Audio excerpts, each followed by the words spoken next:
My parents woke me up and put me in front of the Ed Sullivan Show to see the Beatles, thinking I was going to be horrified by the long hair and the attitude they were bringing. But on the contrary, I was inspired by all of it, and I said, yeah, that's really what I want to do. And after that, I just sort of started, meeting other people and trying to learn how to do it. And over the years, I just kept at it. Probably too stupid to stop, I guess.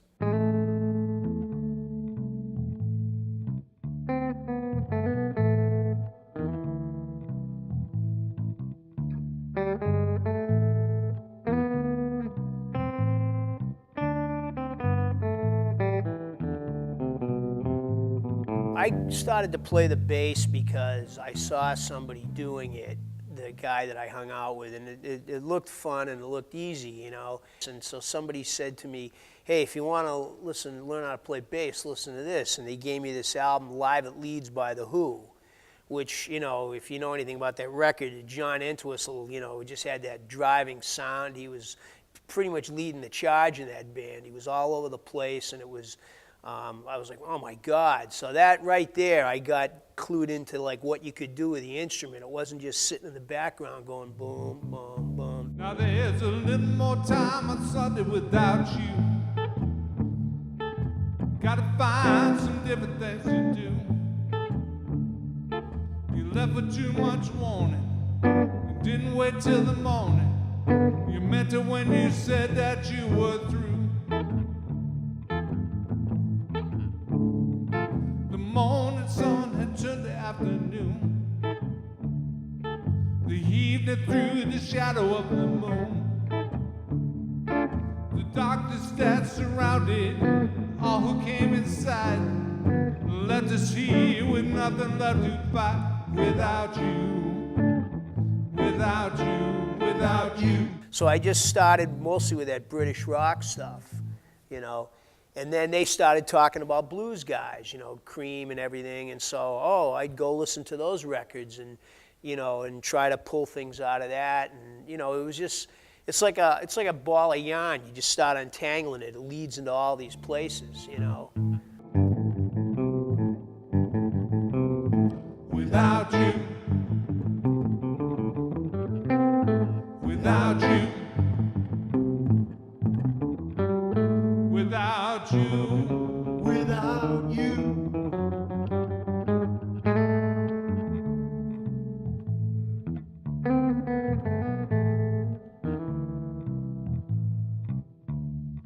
When Monday came calling like a thief, without you. Brought along a healthy dose of grief, without you. Walked the streets to midnight, looking for a sign. You took the turn when you were out of time. Without you, without you. For me, I came to blues later in life, and I sort of, got into it because I became connected with other people that helped to expose me to, the music form. And for me, it's the connection to tradition. And it's the simplicity of it all. It's kind of, what I found to be, in some ways, what I consider to be sort of music for adults. This might not be a popular opinion with some people, but I think the thing about blues is that it's considered basically a simplistic form. There's usually not too many chords in it. Some of the songs can be repetitive and stuff. So the thing that gives it its strength is that people have to do something with it. You have to have some personality in it. And it can be a lot of different things. It can be like a guy like Duke Robillard playing very sophisticated melodies over, jazzy blues, or a guy like John Lee Hooker who didn't know anything about it, but he would just beat the shit out of his guitar, growl into a microphone, and express himself. It was pure expression, you know what I mean? It wasn't like, oh, well, he's playing an E7th there,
But when him and I play, we play with a band, we just take these raw things and we just try to make something out of them, you know?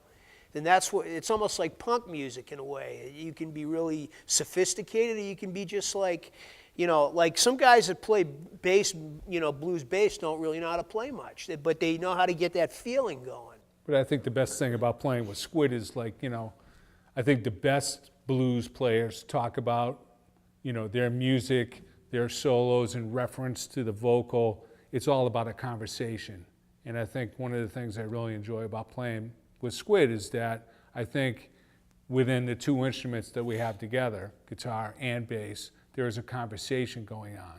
It's all about feeling, as far as I'm concerned. It's about the feeling of each and every note that goes into it. And the common thread between all the great players, B.B. King, you know, Jimmy Vaughan, Stevie, you know, it's all about that emphasis they put into every single note. First blues I really heard, like actual blues band, was I knew it was this guy Steve Kearns. When I was in high school, he actually had a band that played blues. I'd never heard it before, and I went to a dance and he was playing. I thought, wow, that's really cool. You know, it was interesting music. He gave me this album by Howlin' Wolf. I think it was his first album. He said, you know, check this out, right? So, okay, I brought it home. I put it on the record player, and the first thing you hear is that Moaning at Midnight, and he's like, ugh. But then when I kept playing it, then I started to get into it, and I could hear the connection between that and the rock stuff that I was listening to. Like, it was very obvious what the connection was. But when I first heard that, I was like, that can't be right. Nobody does that. You know, if you ever get a chance, the first Howlin' Wolf album, Moaning at Midnight, it sounds really rough, you know.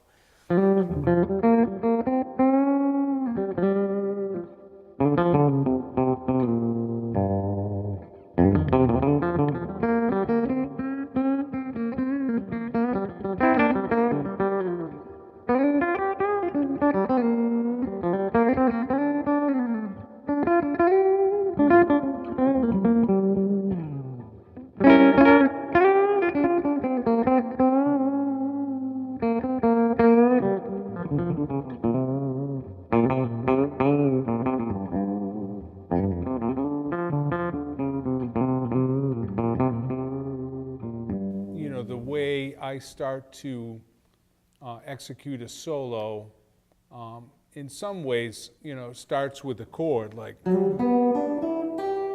that's all G, right? So that's basically just a G major chord that's played in a single note style. So that's one of the approaches, you know, that I try to take, is I try to, you know, create a melody for the solo that's sort of driven and originates from the chord patterns that are being played behind it, and work from there, I think, to evolve it. You know, whether it's a song that you've got, or it's a section of the song that you've got, or it's an individual solo, you want it to tell a story.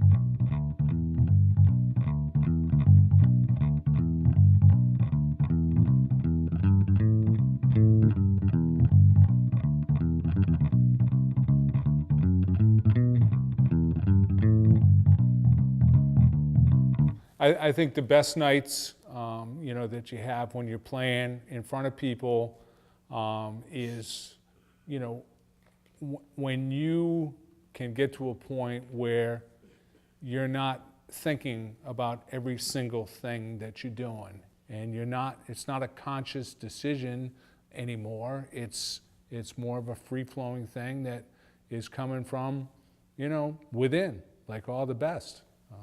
You know, Yeah. that's what you're looking for.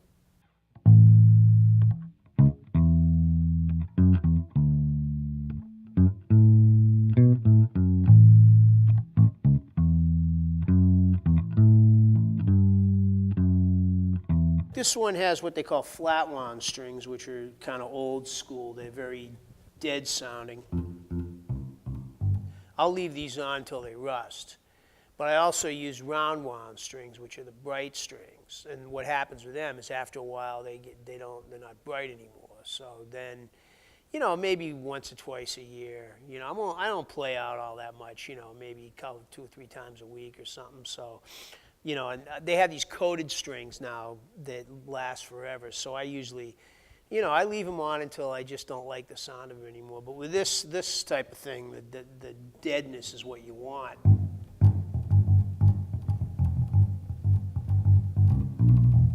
You know, I'm more of a guy that, you know, I want the guitar, you know, to have the accessories, if you will, that I enjoy. And the story on this guitar is I got it sometime, I guess, in the early 90s.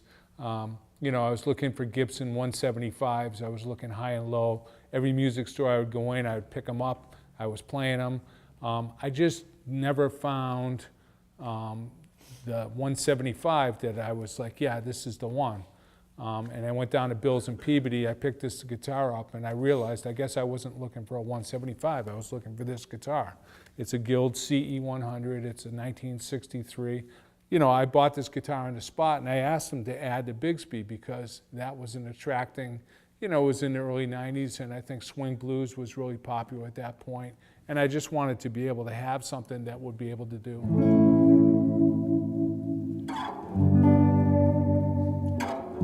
I didn't know that was an add-on. Yeah, it was an add-on. I think it was a hard tailpiece that was on there. But I'm attached to it. Just ask my wife, she'll tell you. Once in a while in history, you get these things where you get really talented people that actually collaborate. Like nobody's running the thing. And when that happens, you really get something like the Beatles were like that. 4 amazingly talented people. Don't let anybody talk about Ringo to you and say he sucked, he was a genius. But when you get that thing where everybody just collaborates, it's a total collaboration, nobody's running it, you get like real magic. And the band were a great example of that. You know, the whole is way greater than the sum of the parts. The guys I play with, you know, I really like them. You know, I like them as people. And I think that we have excellent friendships. And because we have excellent friendships, we share time, you know, in music, and we share time outside of music. Yeah, we hang out and stuff. And I think it all sort of combines into that communication that can happen when you're trying to communicate what your intention is in a song or a riff or a musical statement. You know, I think, you know, we really lean on each other. And because we've got the time, you know, together, it becomes almost second nature, I think, when you're playing music together. You know, you don't necessarily need to talk. You know, you don't necessarily need to even look at each other sometimes. I can just kind of feel it. And I think that's when you get those kind of moments, you know, that's when it's really working at its best. I get so much out of playing that I think I'm able to put a little something into it, you know, and I think that that's sort of the bargain that you make with music is that, you know, in order to keep going, you got to derive something from it. You know, you got to get something from it. And I think, you know, my experience has been the music has fed me in a lot of ways, and because it's fed me, I have something to sort of give back, whether it's to the music or the people that might happen to be there to listen to it that given night, or the people that I'm working with and playing with. You know, I think it really is a sort of a cycle. There's a give and take to it. And, you know, you can't just take, you know, you got to give something back. So I don't know, you know, what else I would say about that.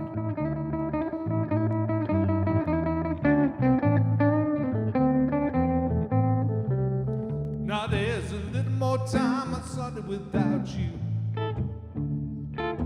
Gotta find some different things to do. Walk the streets till midnight, looking for a sign. You took the turn when you were out of time. Without you, without you, without you, without you, without you. Without you, without you,